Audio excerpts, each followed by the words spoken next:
Confiscation and the Homestead Principle. Murray and Rothbard, 1969. Karl Hess's brilliant and challenging article in this issue raises a problem of specifics that ranges further than the libertarian movement. Footnote: Karl Hess, 1969. Where are the specifics? Chapter 31, pages 289 to 292 in this volume.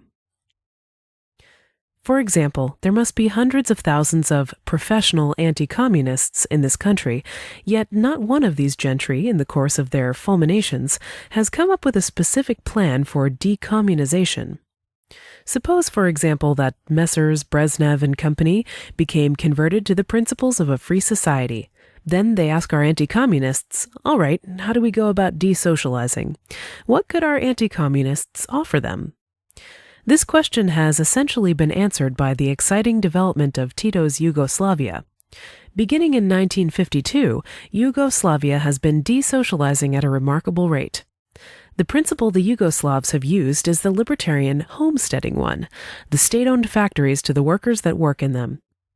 The nationalized plants in the public sector have all been transferred in virtual ownership to the specific workers who work in the particular plants, thus making them producers' co-ops and moving rapidly in the direction of individual shares of virtual ownership to the individual worker. What other practicable route towards destatization could there be? The principle in the communist countries should be land to the peasants and the factories to the workers, thereby getting the property out of the hands of the state and into private homesteading hands. The homesteading principle means that the way that unowned property gets into private ownership is by the principle that this property justly belongs to the person who finds, occupies, and transforms it by his labor. This is clear in the case of the pioneer and virgin land, but what of the case of stolen property? Suppose, for example, that A steals B's horse. Then C comes along and takes the horse from A. Can C be called a thief? Certainly not, for we cannot call a man a criminal for stealing goods from a thief. On the contrary, C is performing a virtuous act of confiscation, for he is depriving thief A of the fruits of his crime of aggression, and he is at least returning the horse to the innocent private sector and out of the criminal sector. C has done a noble act and should be applauded. Of course, it would be still better if he returned the horse to B, the original victim, but even if he does not, the horse is far more justly in C's hands than it is in the hands of A, the thief and criminal. Let us now apply our libertarian theory of property to the case of property in the hands of, or derived from, the state apparatus. The libertarian sees the state as a giant gang of organized criminals who live off the theft called taxation and use the proceeds to kill, enslave, and generally push people around. Therefore, any property in the hands of the state is in the hands of thieves and should be liberated as quickly as possible.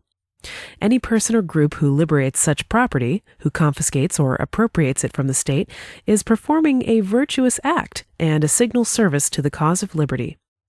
In the case of the state, furthermore, the victim is not readily identifiable as B, the horse owner. All taxpayers, all draftees, all victims of the state have been mulcted. How to go about returning all this property to the taxpayers?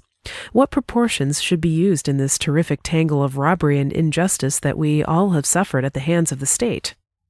Often, the most practical method of destatizing is simply to grant the moral right of ownership on the person or group who seizes the property from the state.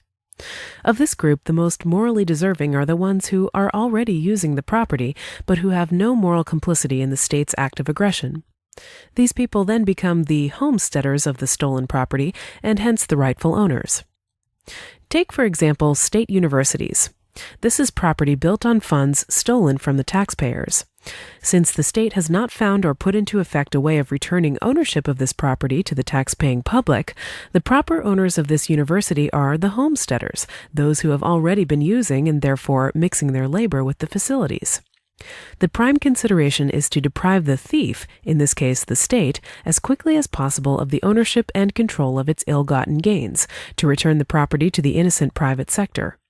This means student and/or faculty ownership of the universities.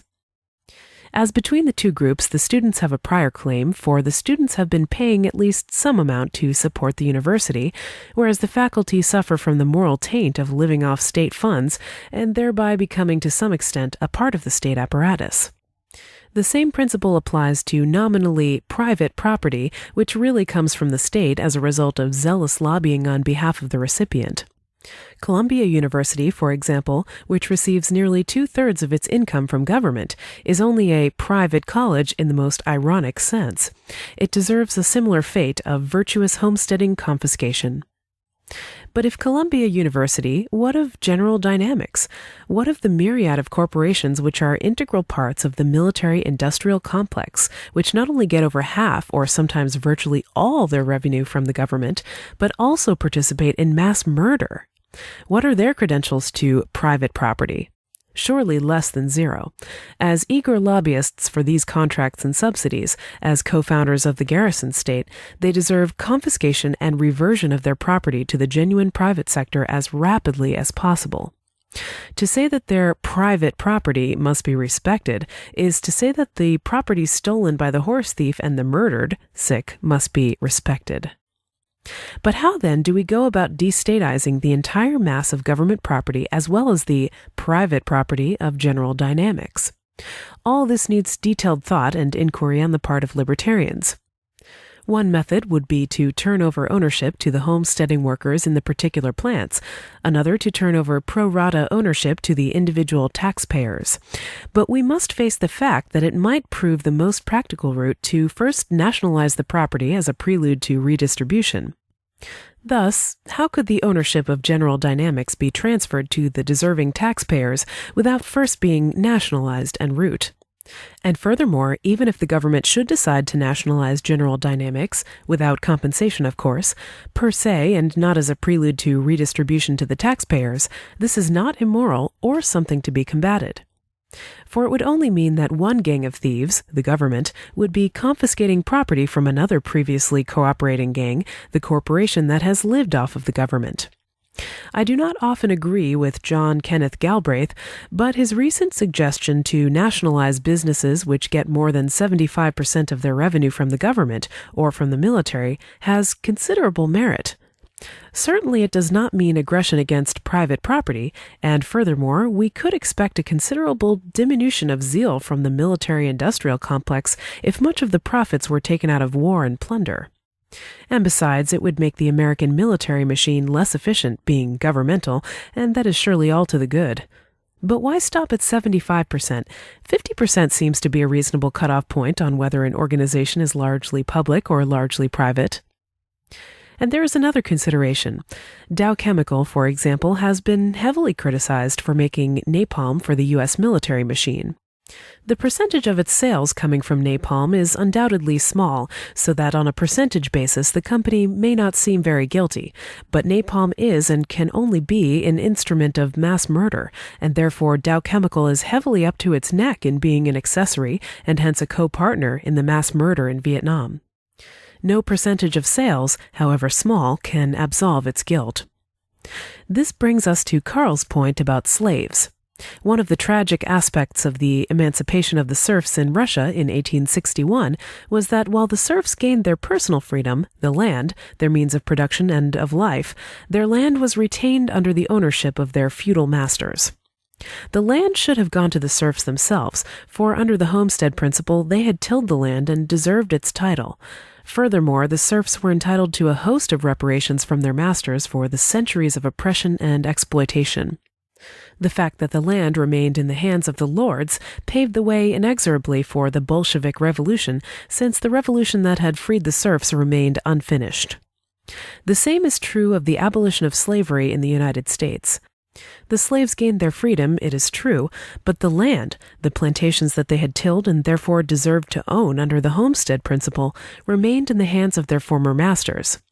Furthermore, no reparations were granted the slaves for their oppression out of the hides of their masters.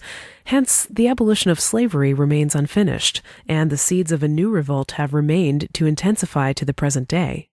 Hence the great importance of the shift in Negro demands from greater welfare handouts to reparations for the years of slavery and exploitation and for the failure to grant the Negroes their land, the failure to heed the radical abolitionists' call for 40 acres and a mule to the former slaves.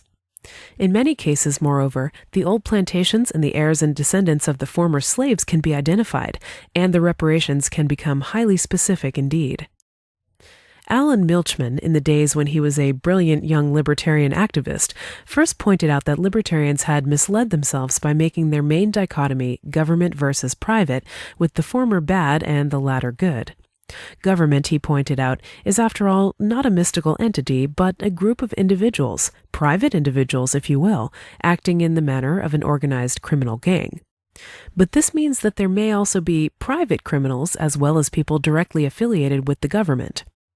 What we libertarians object to, then, is not government per se, but crime. What we object to is unjust or criminal property titles.